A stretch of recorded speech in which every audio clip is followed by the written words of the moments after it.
I know it's probably pretty dark on your screens. Can you see me at all time or no? Not really. How's that? Yeah. Okay, so I was praying, about this whole thing we're producing.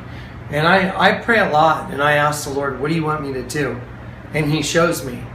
And once again, what you're looking at is going to be evidenced, by all the data that you're going to get that, everything's been led.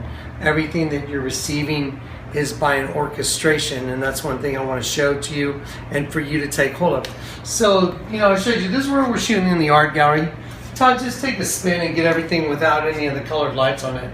This is just with normal lighting. Over here I actually have a couple lights on. Let me turn those off real quick. And so let me give you the concept of what this was really all about. And I want you guys to remember, I'm also showing you what predestination is. The Sunglass Company, our tagline is come out of the darkness and into the light with Vlad eyewear, because vampires are supposed to be able to, not come out during the day, but with these sunglasses, they're supposed to be so good that even the undead can come out and hang out in the light.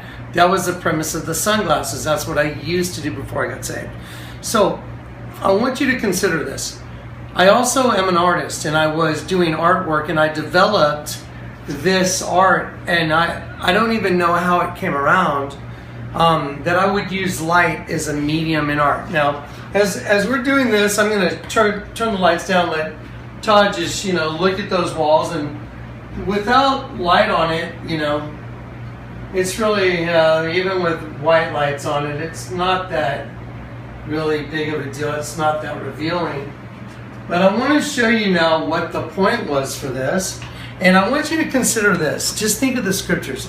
Jesus says, where your light shines, it will expose their evil deeds. Jesus said, I am the light of the world. So if anyone wants to come to me, you have to come to the light. Isn't it odd that, the medium in art that somehow I developed before I got saved is light? I want you to consider this.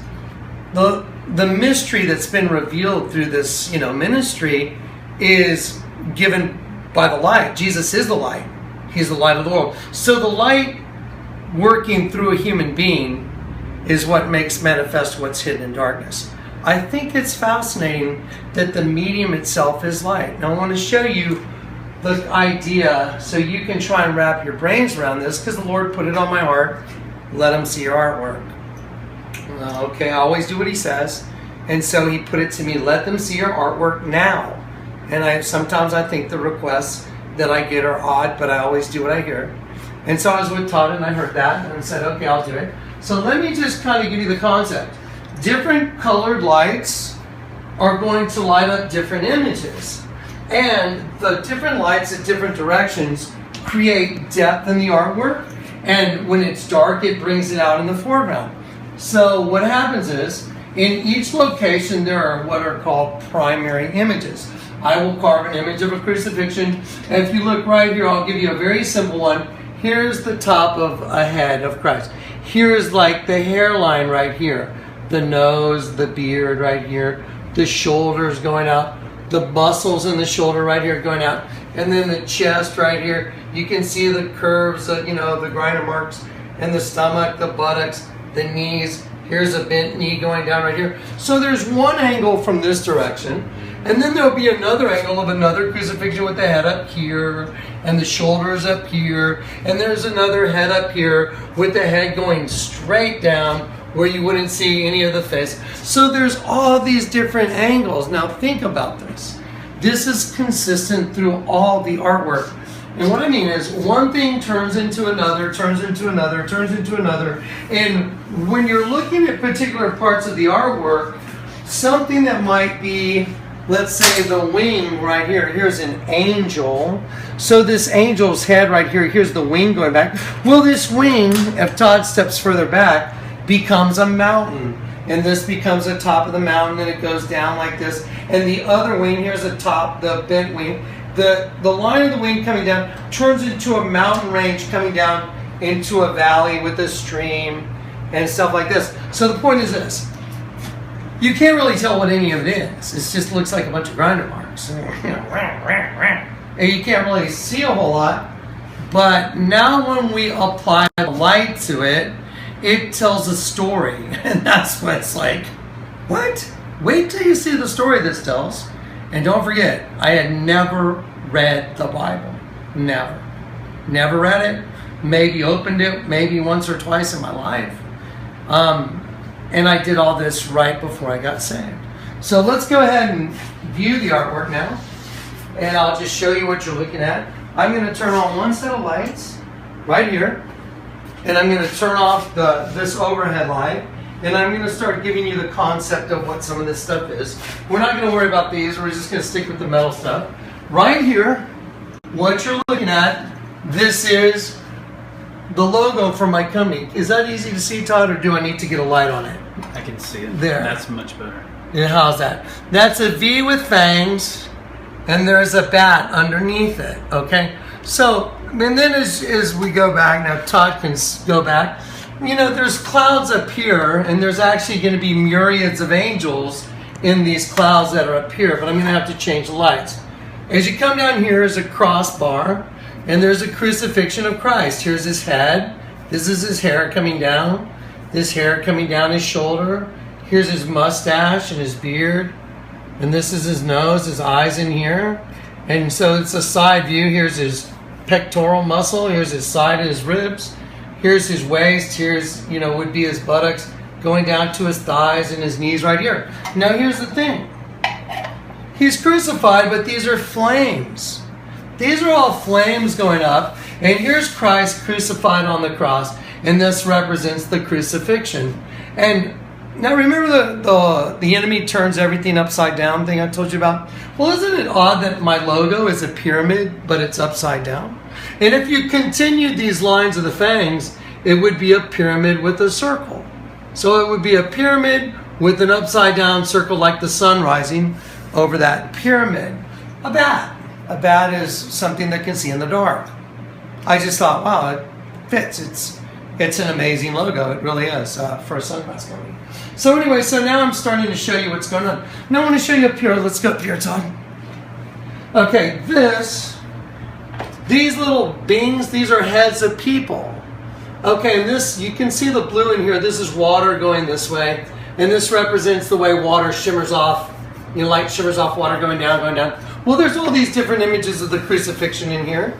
And now that we have some colored lights on, even if Todd just walks this way, just walk this way, and you'll see how it changes. When you pan from one side to the other, the image will change to different images of the crucifixion. So these people are coming down a river, and this is the river of fire, emptying into the lake of fire. And as you look over here, well, there's actually angels sitting here watching those that are going over into the lake of fire. Now here is death represented as the devil. So here's a skull with horns and the eyes. And then look, there's a mirror reflection here. Kind of a mirror reflection down in the pit. So there's this right side up, upside down paradigm. This is very fascinating. Now here's the other side, under the other arm, the right side. Remember, the goats go to the left into the eternal flames, and the sheep go into the right to the kingdom prepared from the foundation of the world. Well, before I got saved, I mean, I didn't know anything about sheep, goats, any of that stuff. But I was near the tiger in the Chinese zodiac. So here's a tiger going this way. And the tiger is escaping. The tiger is escaping. This is judgment.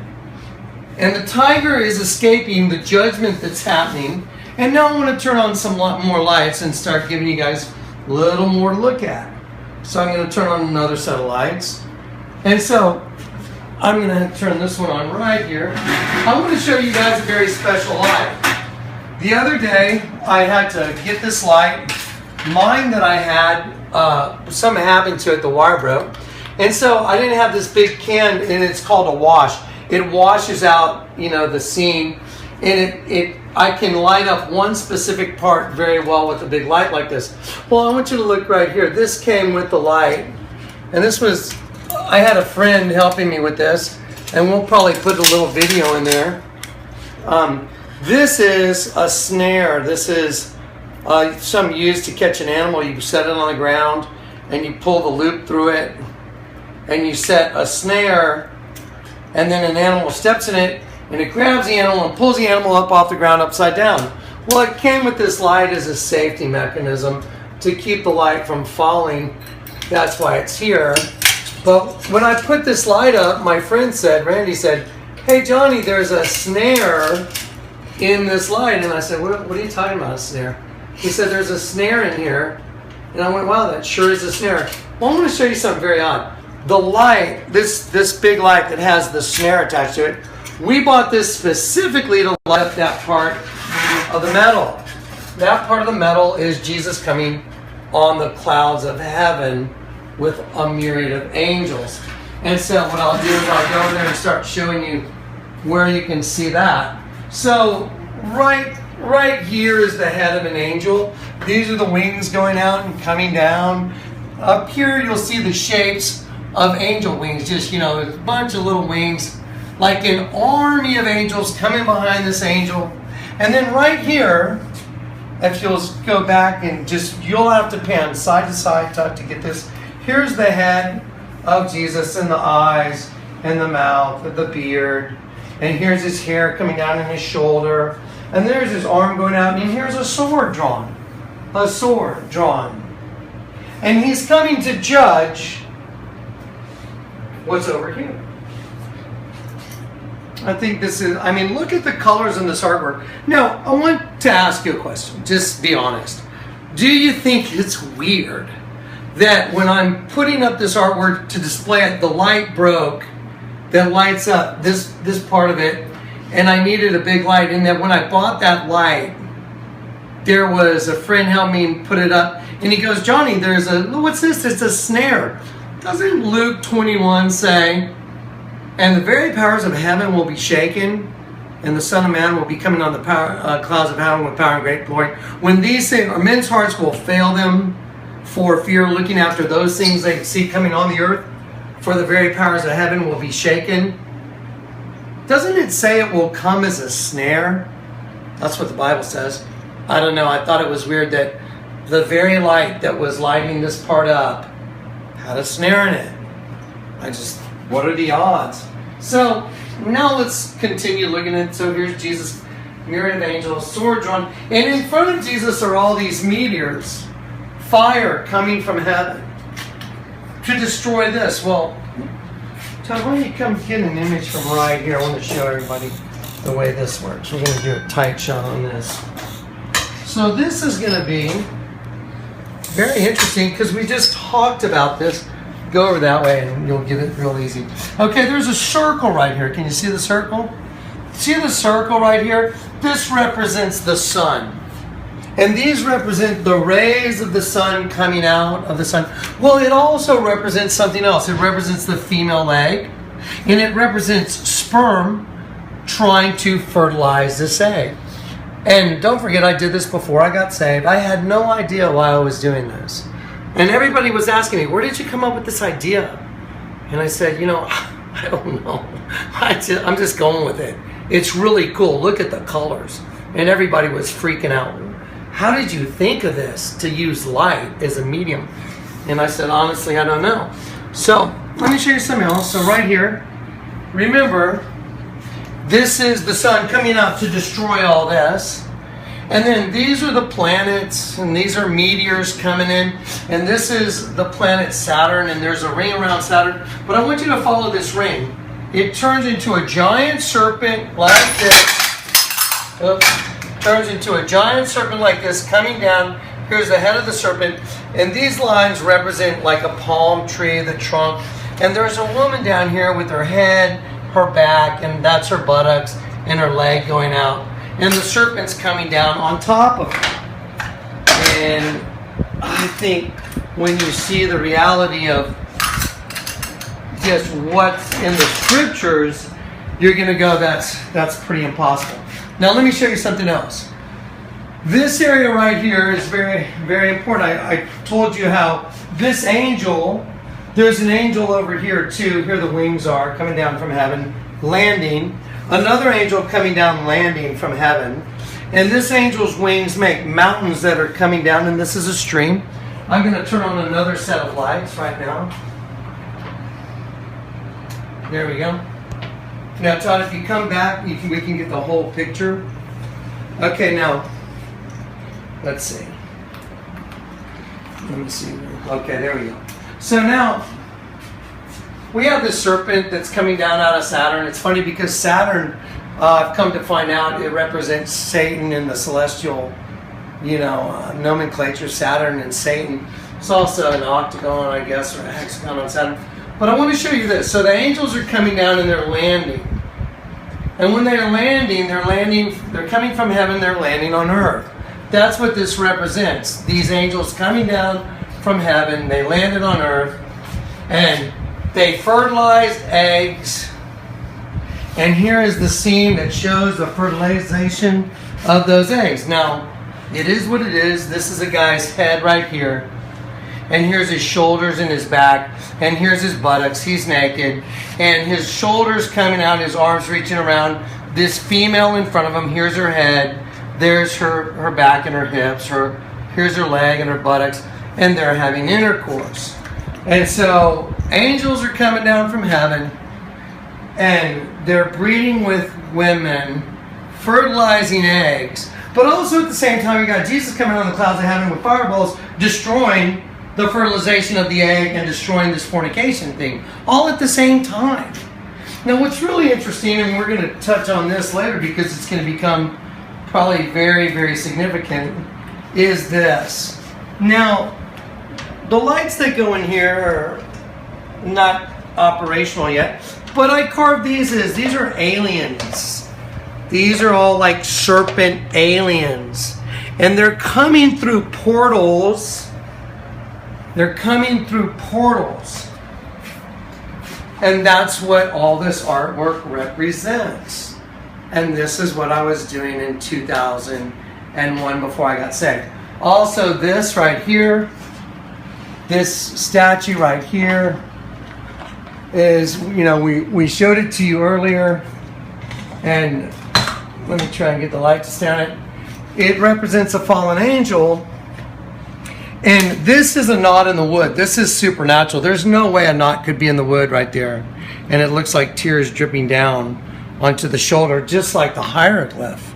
How in the world is that possible? So it's half one thing, half something else. But you see the crucifixion in the middle? Well, I didn't know this, and when I carved it, I'm going to show you a picture that I have in my photo album from when I carved it. I'll try and find it.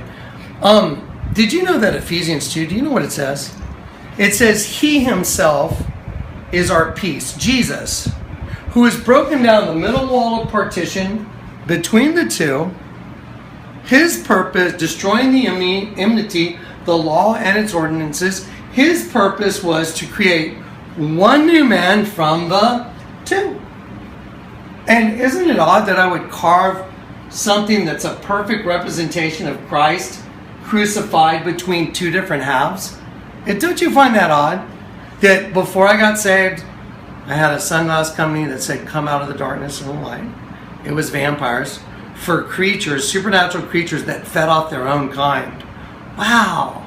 Does that sound like the Ouroboros a little bit? The serpent eating its own tail. Isn't it odd that light revealed a mystery of angels coming down from heaven, fornicating with women, fertilizing eggs, and creating another race of beings. And then here's aliens coming through the portal. And that's going to be part of our discussion later about CERN and about the truth of where you live and what it means. Revelation 9:11, they had a king over them, Apollyon, Abaddon, the angel of the bottomless pit. Locusts came out of the pit. So we're going to talk about that later. But I want you to consider this artwork. The Lord put it on me.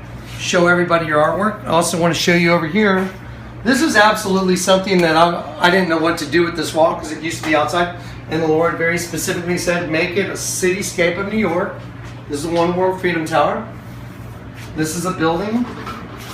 And I turned the whole door into a building you'll see the angle is going this way. And if this makes it the side of a building, I'll turn on this light. And you'll see light coming through this like it's windows in a big building.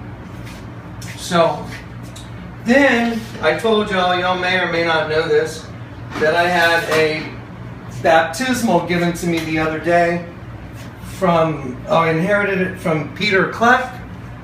Peter, my uncle, died 2 weeks ago, and I inherited this as the only thing I got. It's a baptismal, and it's in the shape of an octagon.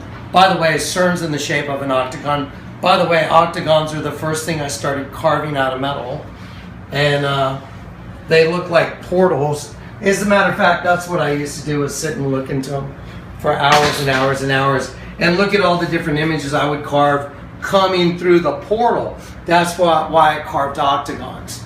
I think it's really strange that I was given an octagon-shaped baptismal, and the very day I got it, I heard the Lord tell me in spirit, clear as a bell, I'm coming to baptize you with fire. And then that very day I did a radio program, and I called my friends like Todd. Todd, you remember that phone call?